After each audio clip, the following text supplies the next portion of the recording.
If you are ready, we're ready. Ses son ya. Aslında sesin oradan çıkması lazım da.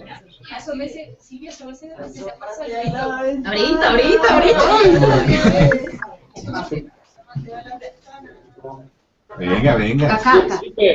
Say hello. Hello, Nessie. How you doing? Very tired, very busy, and I'm almost ready for my retirement.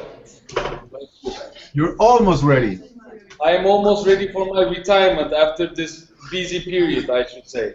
Okay, we could start right now and make it fast if you want. And we're ready to start our discussion.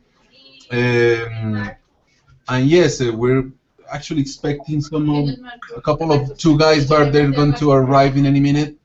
So yeah, if it's okay for you, we could present the activity today about the movie Perro come perro in Spanish, in English eat dog, eat dog. I would like to introduce all of you, Professor Vicky, who's over there. You see her? Yeah, nice to meet you. Vicky is going to make a brief introduction about our social context on narco traffic and all that stuff in Spanish, and we're going to try to translate her words into English so everyone could understand what she says. So if it's okay for you, we could start with that, or maybe with some short data of the movie.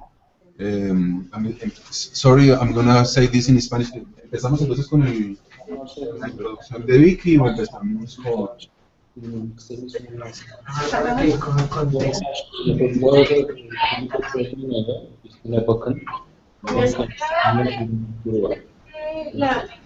Okay. Pero de Cali, pero podríamos tal vez con Vicky dar como un contexto más macro de...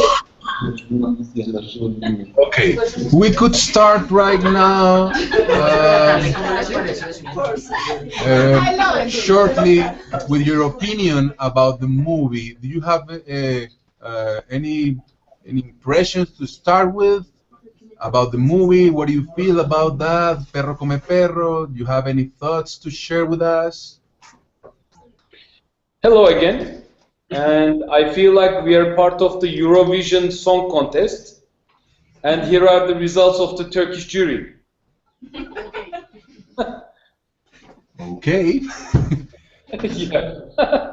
I think I will make the introduction part of the discussions. And it's always lovely to see the old friends over there. I can partly see Anna Maria. I heard the voice of Silvia. Yeah.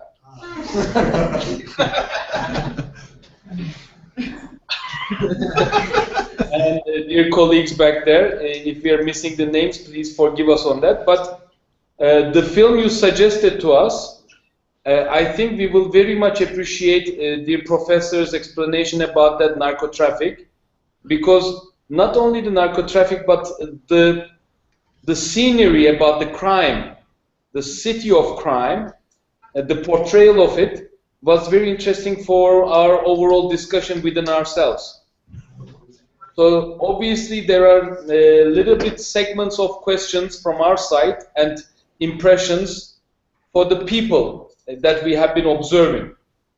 For instance, right now, even when we look at that classroom or that meeting hall in front of us, we see people with different diverse backgrounds. And it's also reflected in the film too. For us, I think it's a very rich, a very valuable thing to observe. That's why, compared to the first film we discussed from Colombia, I think besides the crime aspect of the film, this was a very rich cultural artifact. There are so many elements that our people will carry for the discussion. I think I should stop it this moment, and maybe I will give the floor to your side. Then obviously we have many things to tell about the film. Sure. Yes, it is. So we're going to start with a short introduction about Cali, the main city where the story takes place. Actually, I'm from Cali. I'm from the city where the story is developed. And yes, of course, about narco traffic phenomenon. And so we have a short introduction from Professor Vicky, who's going to make this context in Spanish, and we're going to try to translate step by step her speech. So, profe, adelante. Bueno, pues, lo primero que tenemos que hablar es acerca de cómo aparece el narcotráfico en Colombia. Estamos hablando de los años 70, estamos hablando de las primeras de marihuana en la costa atlántica. Okay, so I'm going to try to translate everything. So she says that we have to start with how narco-traffic phenomenon starts in Colombia, how during 70s this social phenomenon starting in the Caribbean area and some other parts in Colombia. Importante tener como antecedente que antes del narcotráfico había un fenómeno de, digamos, de contrabando de mercancías traídas de los países cercanos. Okay, after narco-traffic, there were before narco-traffic there were smuggling phenomenon. In which goods from other countries were brought into an illegal way to Colombia. Bueno, después de este fenómeno que es solamente la siembra de marihuana en la costa atlántica, algunas personas empiezan a darse cuenta de que se puede, llevar la marihuana a otros lugares del mundo, en particular Estados Unidos, en donde es muy apetecida la marihuana. So the narcotraffic starts with the growing marijuana in the rural areas, and the gangs realize that this is a very profitable business, and they start exporting this product to the United States. En ese momento el gobierno colombiano no considera que eso va a ser un fenómeno importante. By that time, the government and the state, the Colombian state, doesn't consider that this is like a big phenomenon, so they just don't care about this. De hecho, la historia lo demuestra con autores como el señor que fue gobernador de, ¿cómo se llama? Salazar, Alonso Salazar. Él cuenta en la historia que incluso los gobiernos, por ejemplo el gobierno de Alfonso López, estaba perfectamente enterado del fenómeno del narcotráfico, que en ese momento no se dimensionaba y consideraban que eso era algo normal. Okay, so when you research the literature about narcotraffic, you realize that at the beginning there were very many presidents that knew about the marijuana exportation, export, but they didn't care, so they just dumbed down the phenomena and didn't care. But Vicky, but what about Cali? This is like a special. Bueno, después de que la costa atlántica ha sembrado todo, empieza a desplazarse el narcotráfico hacia otros lugares y empieza a diversificarse, porque ya hay mucha gente que viaja a Estados Unidos y empiezan a solicitarles otro tipo de drogas más duras como la cocaína. Okay, so after we have a boom in marijuana on the coast, so because of the market, many people start asking other products. So the growth of marijuana spread across the country, and at the same time, coca leaves are cultivated in many other areas of the country. Antioquia se empieza a convertir como en el epicentro de la comercialización de la cocaína. Antioquia, where Pablo Escobar comes from, is the center of the coca market. Cocaine market. Coca or cocaine, which is different. La coca se produce como planta en el sur del país, pero digamos que el procesamiento y la conversión a cocaína, ya en Antioquia empieza a llegar ya la cocaína, digamos, ya como cocaína, no como coca. Okay, so many, ¿cómo se dice cultivos? Gross. Sí, grows. Many grows are in the south of the country, but the processing part are centered in Antioquia. So the industrialization and the process of the cocaine is in Antioquia mainly.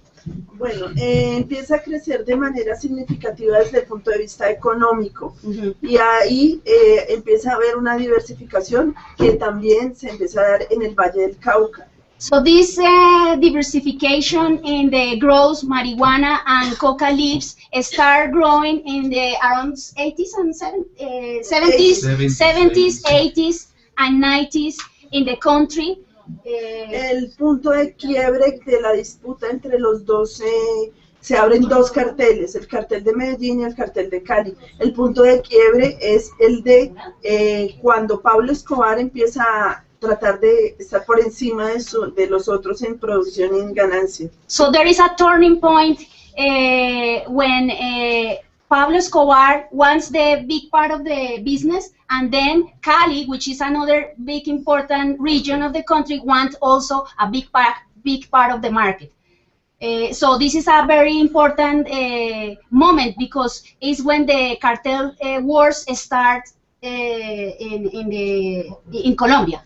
Bueno, el punto acá también importante es que el cartel de Cali, de acuerdo con las investigaciones y lo que hablan los historiadores, recibe el aval del Estado colombiano para se unen al cartel de Cali. El cartel de Cali se une al Estado para poder atacar al cartel de Medellín. Y ahí es cuando logran acabar con el cartel de Medellín y el cartel de Cali queda, digamos que, tiene buenas relaciones con el Estado. So there are also political influences because in the political elites start supporting Cali's cartel to fight against Pablo Escobar's cartels. So there was a support from politicians to the main lords of the cartels, Cali's cartels. Una de las cosas más importantes que hay que mirar acá para entender este contexto es cómo el narcotráfico comienza a convertirse también, o sea, a aliarse con grupos armados en Colombia. En un principio la guerrilla solo como centinelas, digamos, de los cultivos y después ya se convierten en parte esencial del negocio del narcotráfico. So it's very important for you to know that here is when where the conflict is complicated because the mafia groups start alliances and associations with paramilitary squads and also with guerrilla squads. So in a way, these two armed groups start how do you say, vigilando? Start watching the crops, the cultivations. So this is like a very complicated moment in narcotraffic history.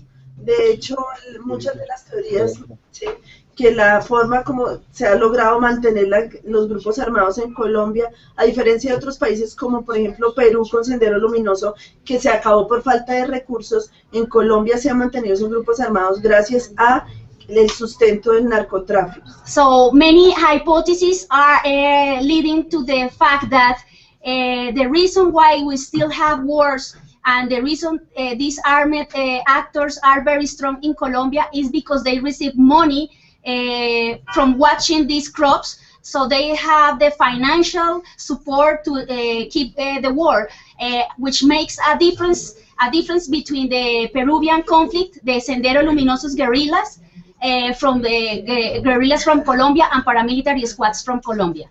Bueno, podemos decir básicamente que el narcotráfico se ha movido, digamos que en dos niveles. En un nivel, digamos que el narcotráfico en sí es ilegal, pero ha hecho unos aportes a la legalidad y a la no legalidad. a la no legalidad, alimentando los grupos armados, no solamente los paramilitares y la guerrilla, sino todas esas bandas que surgieron, y en la legalidad, porque todos los colombianos podemos decir, pueda que sea vergonzoso y lo que sea, pero todos nosotros hemos estado de alguna manera conectados con el narcotráfico porque la economía colombiana se inyectó de narcotráfico. Wait a minute. So, this is a very complex thing because it's hard to talk about narcotraffic because narcotraffic contribute to Colombia's culture in two levels. One, to the illegal level. That means all the war developed in the country during these decades. But on the other hand, there is a legal contribution to the economy of Colombia, and that contribution makes us part of the conflict because it's immersed in our lives, in our everyday lives. So we are part of the phenomenon. Ha generado empleos, ha creado industrias para lavar el dinero, ha generado, digamos, las haciendas, ha contratado personas, veterinarios, o sea, hemos tenido un nivel de legalización, digamos, del narcotráfico desde el punto de vista de la generación de empleo y el mover la economía colombiana.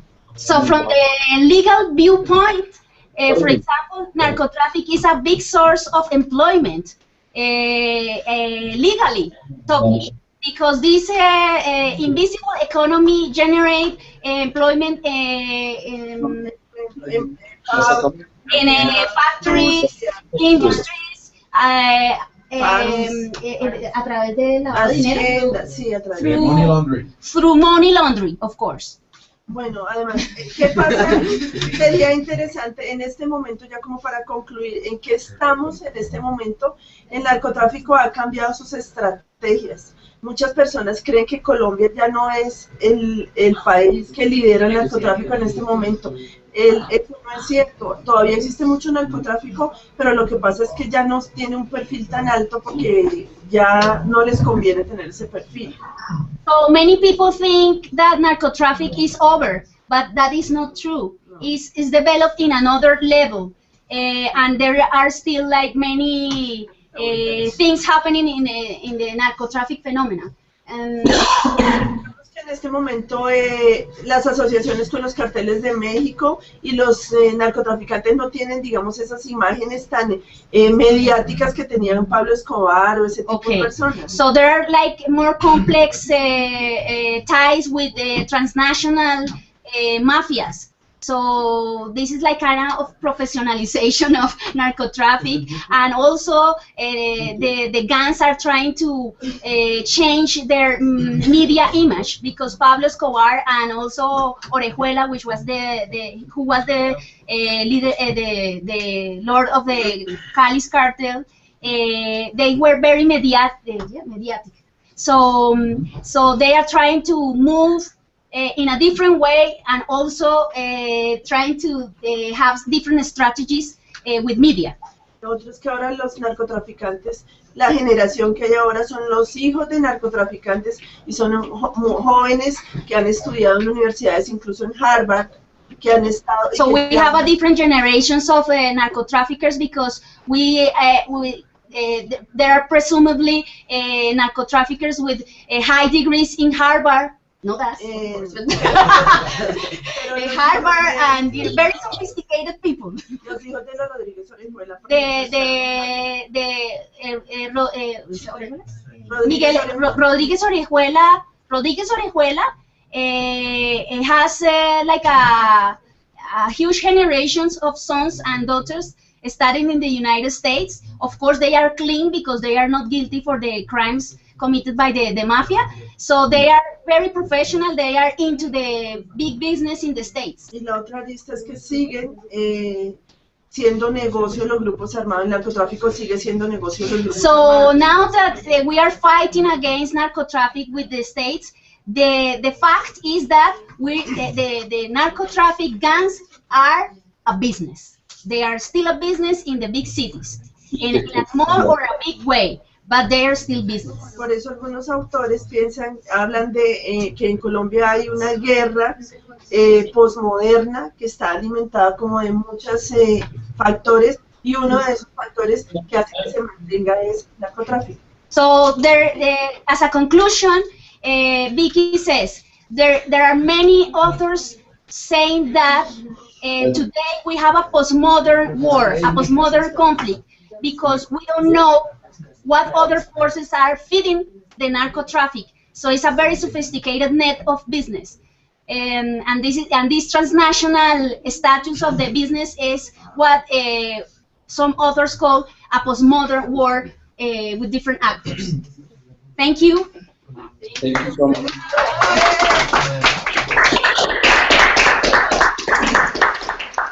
Thank you.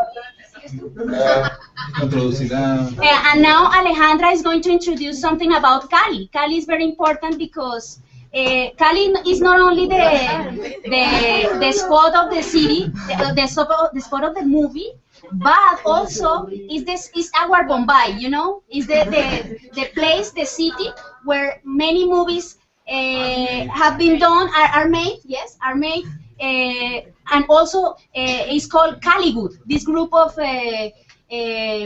directors and movie makers, they call this city Caliwood because there are many directors working in this city, this particular city, Cali. Hi, my name is Alejandra. Santiago de Cali. It's no, Cali is a short name of the Santiago Cali. It's the capital of Valle del Cauca department. It's a more important city for western of Colombia. It's the second largest behind Bogota. Have a very important economic, urban, and social life. It's a very important city because it's the only city that have access with the Pacific coast. Pacific. It's a Pacific coast. A little bit. Yes, Drugs. It has been named the best salsa singers in the world. The world capital of salsa because despite being of Cuba or Puerto Rico, it's where it's become more popular. Did you understand that? Yes. That the salsa part is very important in Cali. It's also the center of the salsa dance. Salsa for groups, composition, Yes. and also dancers. Laura, and I'm gonna talk about the salsa. Salsa in Cali is a movement of music and dance that has its roots in Cuba. During the 30s, 40s, and 50s, musical styles began being developed and influenced by son and rumba. Why are you talking about salsa? Because I will. Sorry for interrupting. Sorry for interrupting. I would like to see the hands who would like to, in the future, possibly, to learn salsa dance. Raise your hands.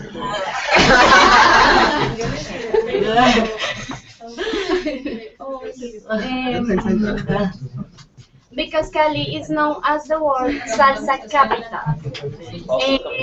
The importance of the music is very important. It's very salient. Yeah, and I could say that Cali is salsa. Everywhere you can hear salsa in Cali, so that is very important. That's because the movie has the ambientada. The soundtrack. The soundtrack is only salsa. It's only salsa. Yeah. I continue the history. No, pues ya qué comentarios tienen. Sí, qué comentarios. Sí. Can we ask a question? Okay. Right while you're at the moment for salsa and you say that Cali is considered as the capital of salsa in the world. Yes. There is a question, and he would like to know what's your opinion on that issue? The question he has related with salsa.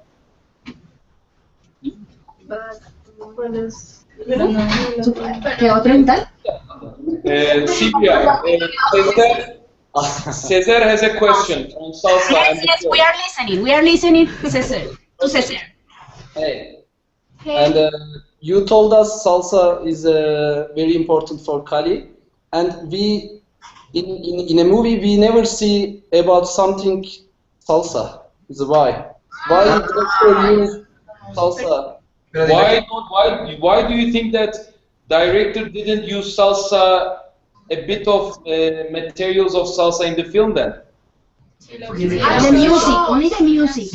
Because Only music soundtrack. Just I wonder, we saw just people killing each other, lots of blood. they use some soundtracks and that are very important here.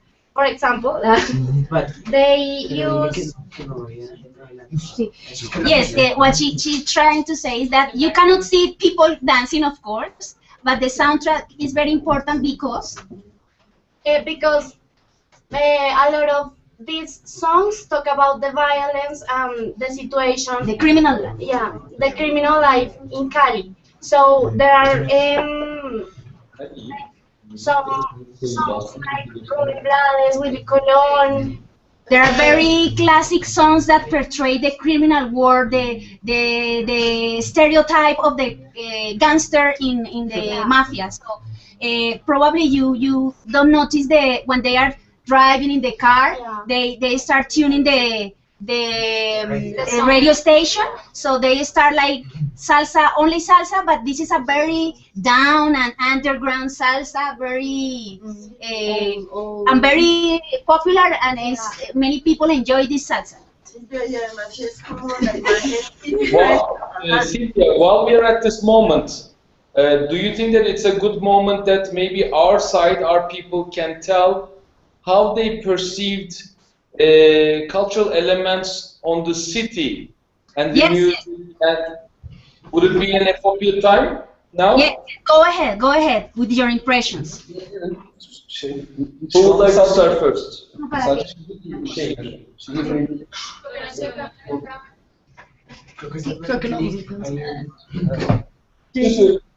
Mejor me tiro algo así. Para ver. Esa vaina.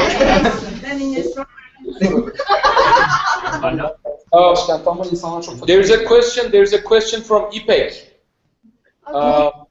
Do you think that the film, yeah, Ipek is right here. Okay. Do you think that the film, does it really portray the same amount of crime, violence in the city? Que si ustedes creen que si es un retrato fiel del problema. Yes, I think it is. Yes, and at the same time, it is salsa city, right? Yes. It is. It's like a de los 80. Ahorita no, de pronto ya se está pensando que puede ser. Yes. Es que como hay unas personas que van a hablar de eso. Okay, so here there is a debate, because many people say, okay, it's a very good portrait of the city, but it's only a part of that reality. It's not the complete reality, of course. But what the director is trying to show us in a criminal level, it's very true. I mean, it's happening. You have very strong shoots in the movie, as we can talk later. For example, the movie when Victor, the main character, killed the other with the chainsaw.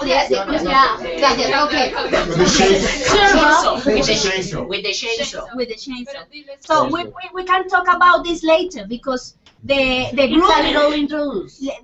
group was really strong about this scene. We were talking, okay, how we can talk about this horrible scene in Colombia, which is really happening in many parts of the country. you know? No, moment. Okay. No. So do you have more questions? Şu anda başka bir şey istiyorlar galiba hala. Benim şehir dışında başka bir sorum dışında. Hayvanlar bu kadar yaygınmış. We have one question. Okay, we are now smoothly spreading the topic to the other related areas. We have Eren here. The question is, in the film, what do you think what Adela stands for? Adela. What are it?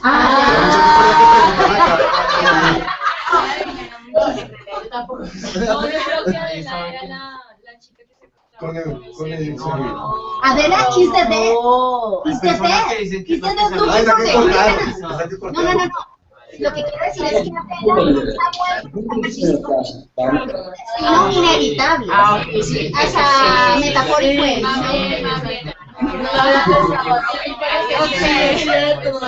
So we were saying this.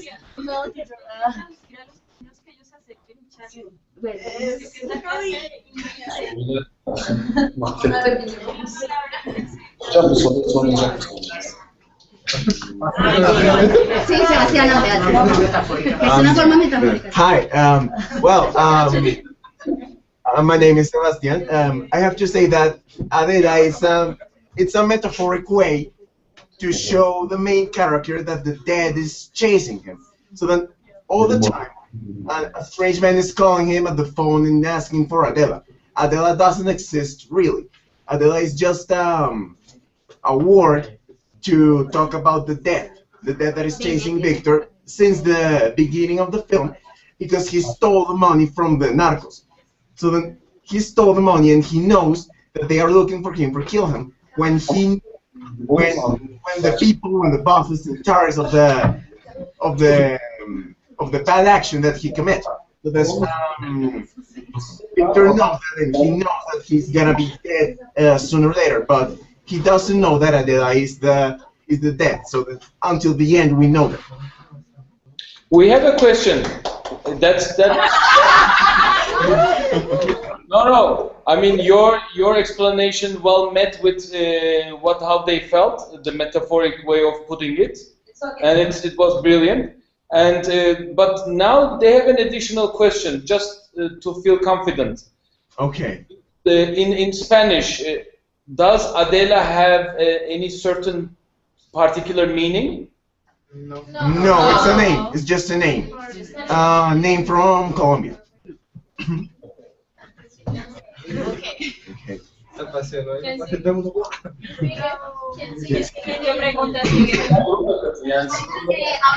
de la no, ellos tienen preguntas. Esperen.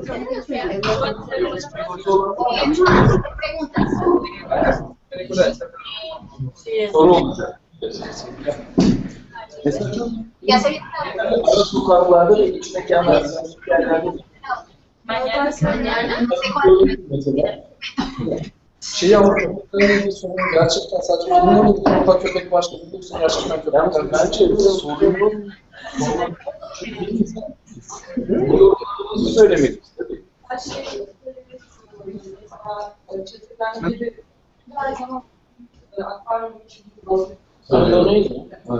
It was Sevda on this side. He has an interesting interpretation on the film, and she wants to contribute on how she feels about it, and maybe you can also contribute on that. She thinks that every time we see someone killed in the film, we kindly see a dead fish every time right after that killing in an aquarium. And it was very symbolic to her. Es por lo de la bruja, ¿no? Tiene que ver un poco con la bruja también, ¿cierto? No, los perros y los... Well, what I can say about that is, do you remember that there was a witch woman with the boss? Since my opinion, I think that, well, and obviously Sierra, the other guy, the crazy guy with the strange jokes, I remember a scene from the film when he cried, "Nos vamos para la piscina." You remember that part? When they throw some bodies to the river, and later there appeared that dead fish. I think there is a relation between the witch and the boss. It's a symbolic relation, I think, because all the time the witch is saying to the boss, there is some people involved in your organization doing some bad things to you. You have to kill them. You have to go and kill some person because he's stealing you. So then these people that they throw into the river, there were some traders or people who debt him some money or something like that. So then when they went on the river, when they went to the river and throw the dead bodies on the river, and appeared that dead body, the witch said, "There is one more rat dead, and one less traitor in your organization." I think it is a symbolic relationship in that. It's my opinion, I think. Bir şey soracağım. Kali'yi gördüğünüz has a contribution. Creo que la alusión a los pesos. Türkiye'de. Mario puso. Bana sanki tarla başı. Hocam şimdi meydan güzel ama ben aslında tarla başında. So, Nessie and group and guys, we have here another interpretation from Vicky. Vicky says that probably the reference to the dead fish is that very common references in, El Padrino and no, The Godfather and and the mafia literature. You know that when there is when there is betrayal, many gangsters say, "Okay, send them to the dead fish." So probably this is a metaphorical way to, be in the language of gangsters movies. Could be. This is Mario Puzo's references. Mario Puzo wrote this book, and when the traitors are discovered, the Godfather always says, "Okay, send them to the dead fish." So it's a universal references in reference in the literature of mafia literature. Yes. I think I have to also. Oh, sorry. There is another contribution here. Another. As you see, the title is "Dog Eat Dog," right? And if you see before every scene of murder, you can see a dog barking, and then the fish dead. So I think there is a scene in the movie when el orejón, el orejón, look at the aquarium and says, "These animals became crazy. Yeah. They are eating each other." So I think that here in Colombia we have this. We used to do a lot of metaphorical things, in the movies, in the writing part, in all of this, because it's a kind of to express what we are trying to say. When I think that he is saying that the fish are eating each other, is that in that moment of the organization, of the illegal organization, they are trying to kill themselves, each other. Because Eusebio Benítez had the mission to kill Peñaranda, and Peñaranda had the missions to kill Eusebio Benítez, and then all of them ends Ed. So I think that is the metaphor for the fish death. Como el perro es tu amigo, hoy es tu enemigo. We are trying to. Vicky is talking about the title of the movie, "Dog Eat Dog." There is like a catchphrase in Spanish that says, "Dog doesn't eat dog." So "dog eat dog" means that even your enemy, even your friend can betray you.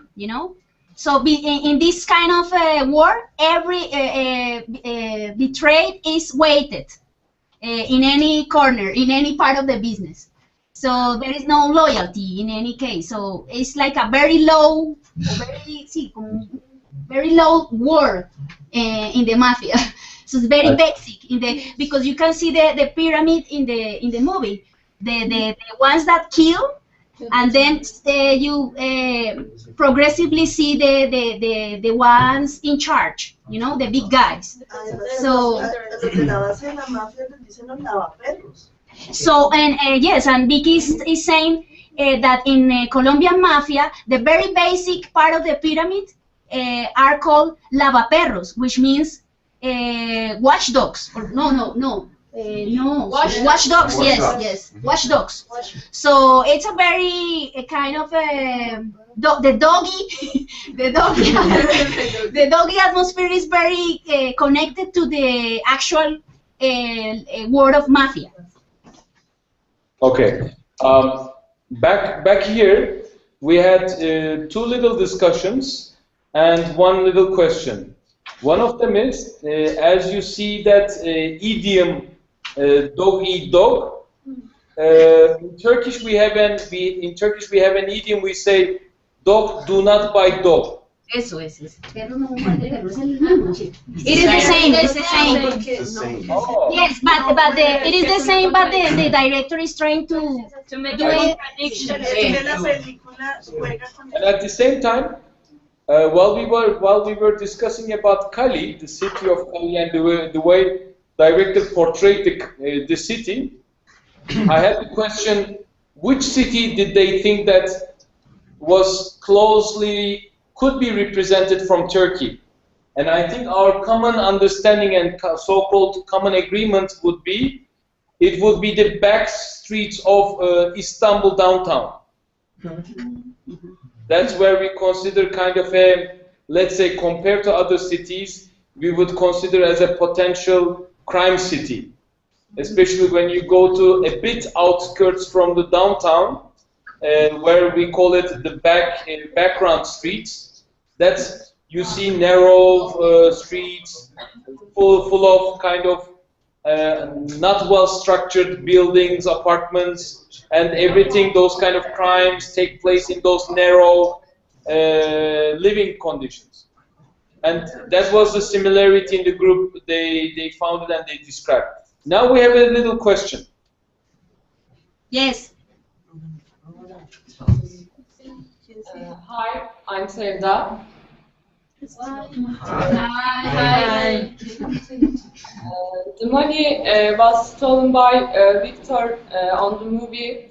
At the end of the film, was pulled to pieces by dogs, and I think this is a kind of metaphoric meaning for the movie's title. They try to take advantage by this money, but nobody can take this, and they fight each other like dogs, but at the end of the film, real dogs pull the pieces of the money. You understand? No. Not much. Part of the movie taking a metaphoric meanings at the end of the last scene. The real dogs pulling the pieces of the money. Que al final, como los perros son los que cogen las piezas de They dinero. are fighting money and pulling the pieces. Yes. On the movie, the man fights like the real dogs on the movie to take money. Nobody can take. Just dos mismos ahí peleándose la plata. Yes. Oiga, señor. Sí, dilo, por favor. Eso refleja como los perros en todo su nivel, o sea, en la organización. Hi. Well, I think that this part about talking of dogs, it has like a huge, I don't know how to say it. It takes a lot of aspects of the film, and they're trying to represent it with dogs. If you see, there's a scene where he puts the money inside the dog that is. ¿Cómo se dice peluche? The toy, and also when at the end when you say that the dogs are trying to like buy the bag where the money is, it's like representing the dogs in the whole levels. You know, it's like we're trying to say that that money. I don't know. It returns to another dogs, and it just going through this circle, and it's not like humans in that part, but it's dogs, and they are representing humans as well, and they're trying to say, okay, the mafia business is such like dirty, and the money just keeps flowing, and the money just goes to another dog, and so it is. That's it. We did.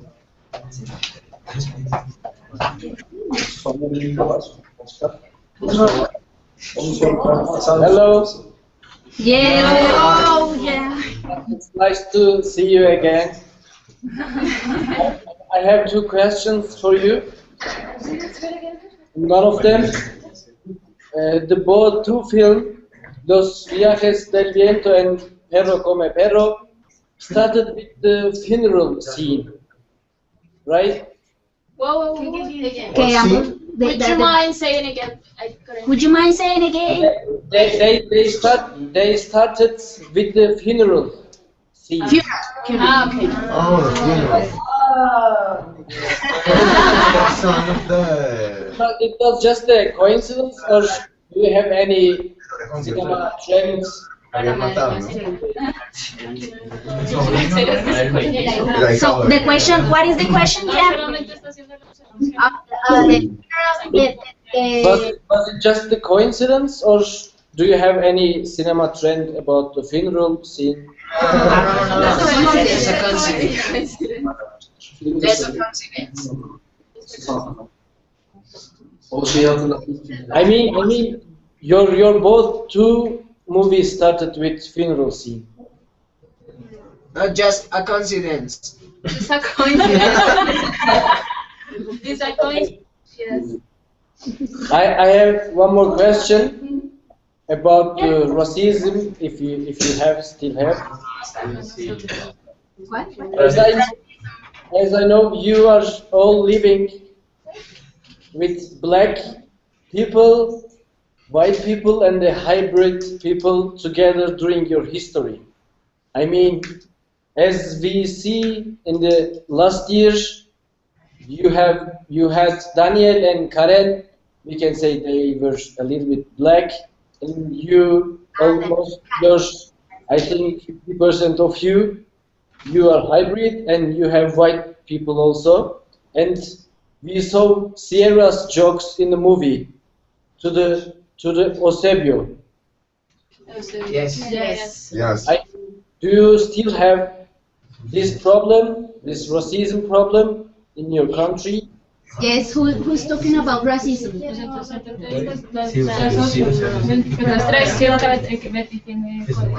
Es que yo le quiero decir lo que yo soy de la costa y es un fenómeno. Yes, please go ahead. Pero que ellos hablen primero. There are many impressions about this question, so wait. They are trying to discuss first, you know. Yo no quiero que tengan en cuenta una cosa, no sé. Escuchen. Muchísimo. Porque yo creo que hay que tener en cuenta una cosa, que es la población del Valle del Cauca. La paradoja es esa, que no se puede compararse a Bogotá ni puede compararse a Medellín en la cantidad de población que hay. Y aún así, esa razón También decir que hay una paradoja que es que nosotros, que desde la perspectiva de ellos nos ven híbridos y nosotros nos sentimos híbridos. Sí, no, y la regionalización tan grande que hay con lo que estamos separados. Okay, so now they are prepared. Okay. Este más negro que Yaparsın yorum. Ondan Sí, sí, sí. Okay. So, comienza. Okay. Ay, yo ya me lo he dicho todas las veces. Francis. Okay.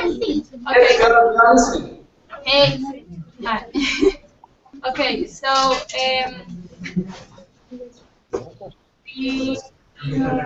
Sí, okay, dale, can you hear me? Can you hear me? Yes.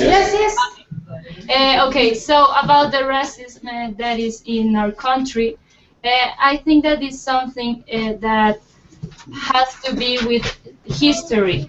Even when here our teacher Victory was telling us the Valle del Cauca and Cali has a big population of Afro-American people.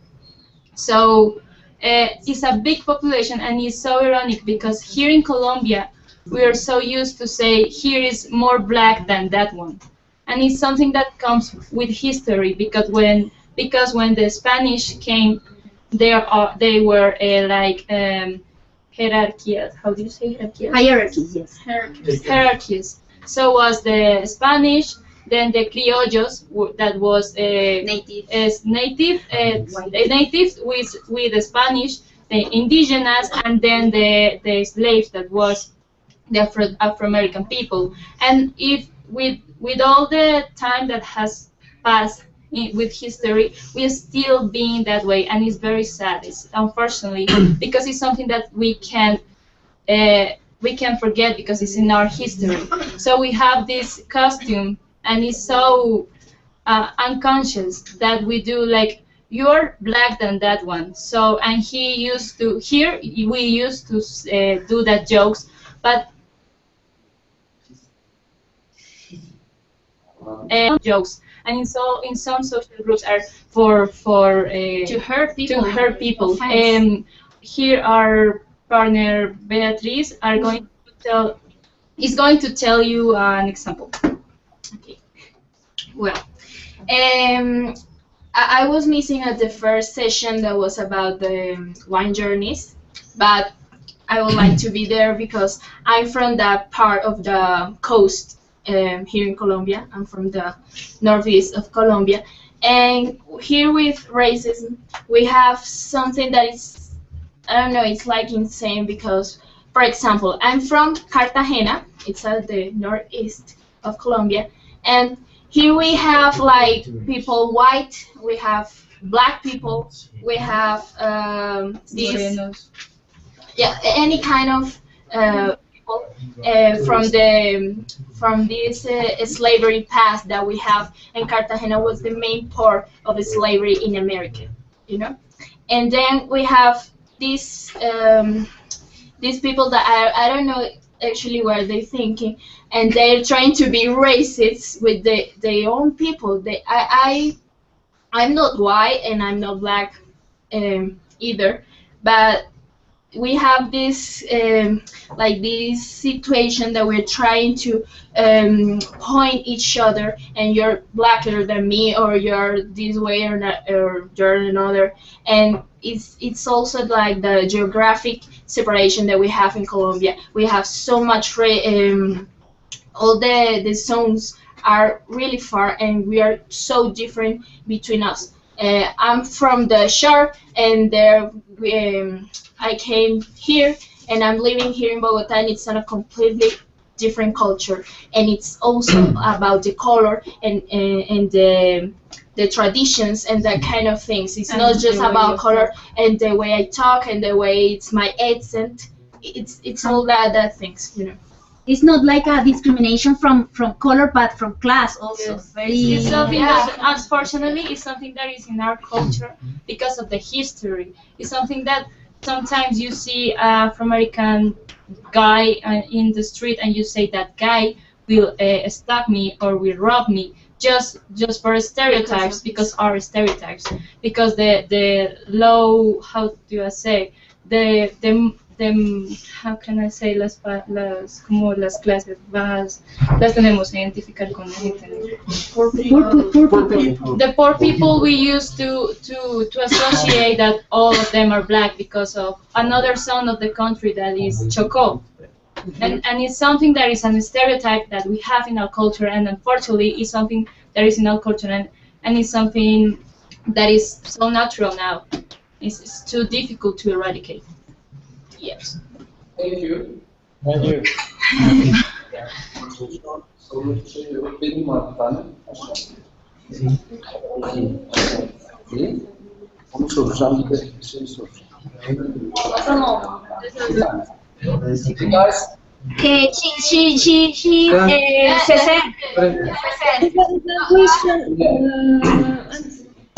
I have a question, and I guess it is last question and last comment.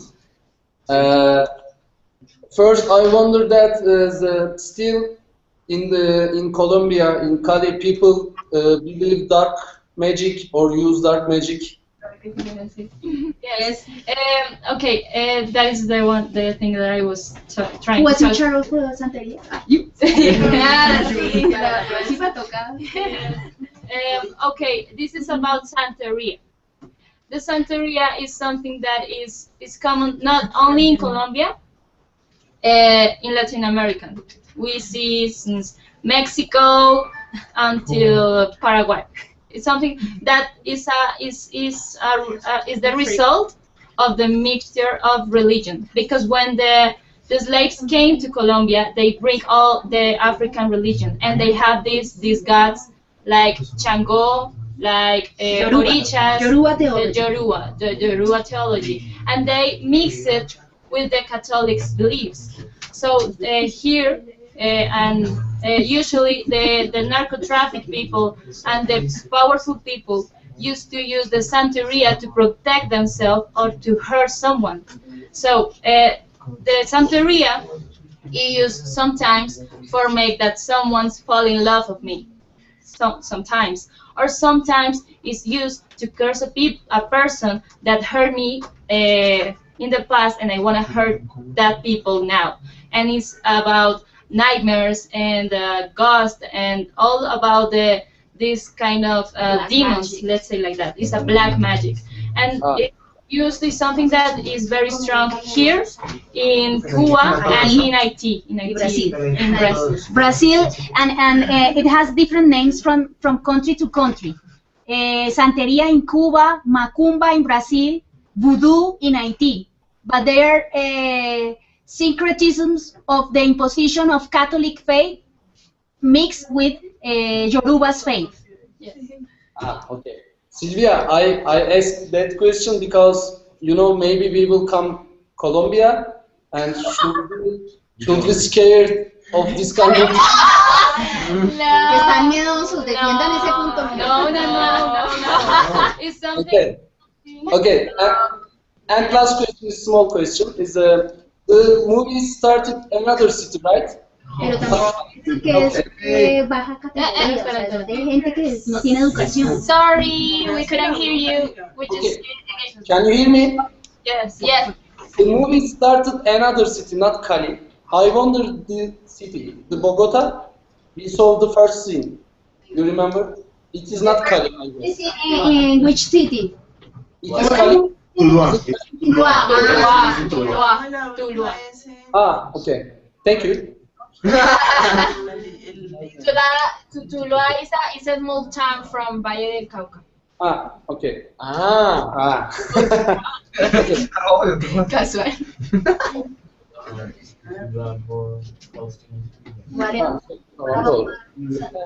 And I want to add Last question. Okay. in the movie, a woman making or preparing the spell, but is it always like that? Just women use dark magic or No.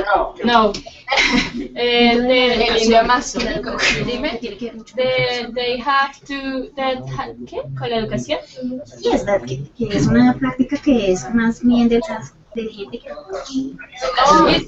It used to be a practice of people.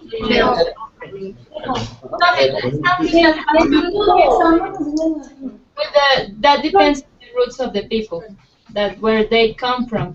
It's even the most educated people used to do it, but that's come in your beliefs that and the traditions. No, the let's say like the biggest the wish or the person that do the curse of the black magic can be a man or a woman. That depends on anything. Okay. Thank you so much. Sylvia, if you have any more question, we want to finish this session. And lastly, I want to say something. Next meeting on Tuesday. We want to do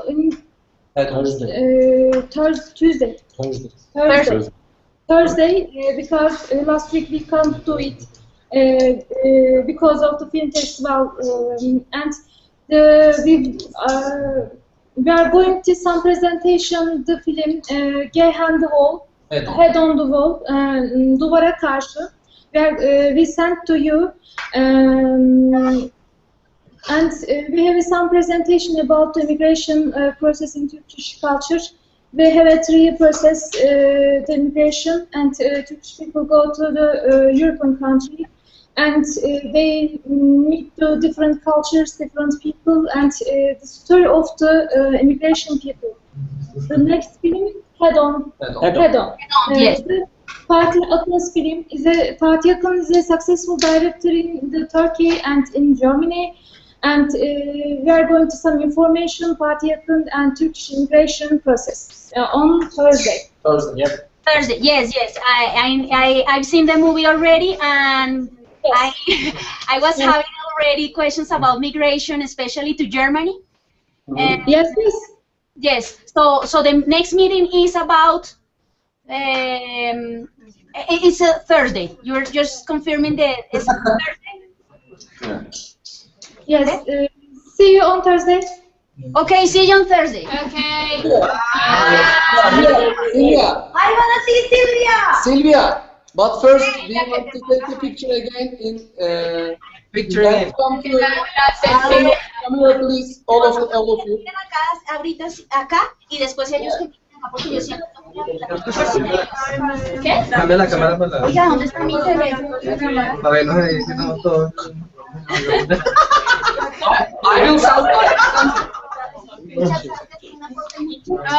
Hay que echarlo para atrás. Hay que echarlo para atrás. Aquí no caemos. Just wait a minute.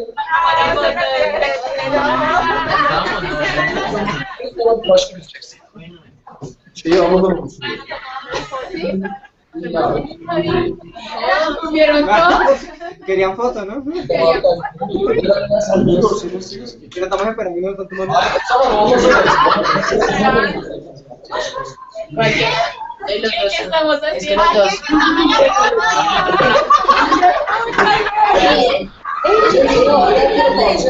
Es que ambos estamos llorando. Un iPhone.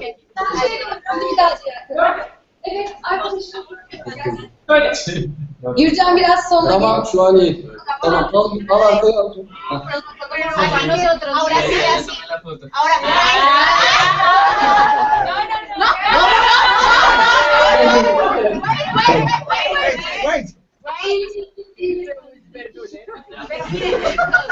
que no se ponen así y con ellos atrás. O sea, mírenme a mí. Silvia.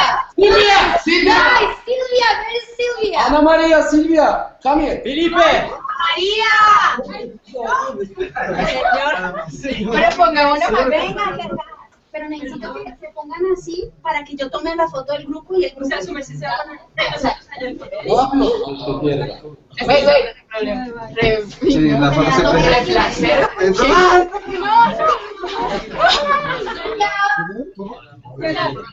Guys, come on. Muchachos, no se vayan a ir, ya que necesito ¿Este? ¿Es Henry este? la selfie, madre. ¿Por ahí? ¿Dónde está? ¿Dónde está? Henry, ¿dónde Se está? van a caer. ¿Cuál es? A ver, así. Pero yo sé que se Ahí está, ¿Cuál es?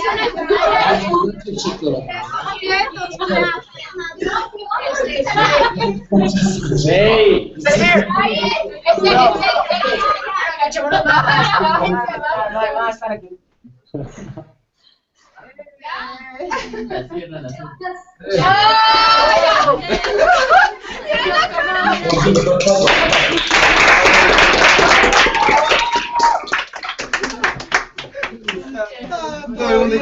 Muy chévere.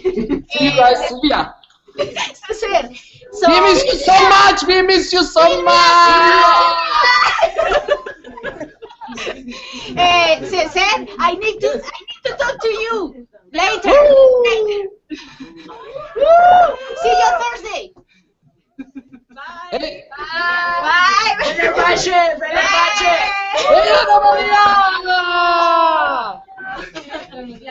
Talk to you later, okay? Okay, see you. Fenerbahçe. Fenerbahçe, millionaires. Ya no se vayan. Fenerbahçe. Who is this? De tener la razón. Bye. Bye. Hasta arriba. Bye. ¿Dónde? Ya estamos solo nosotros. Está tomando nota. Está ya terminó la sesión. Antes de tener emisión, pero no puedo. Chicos, no se me vayan.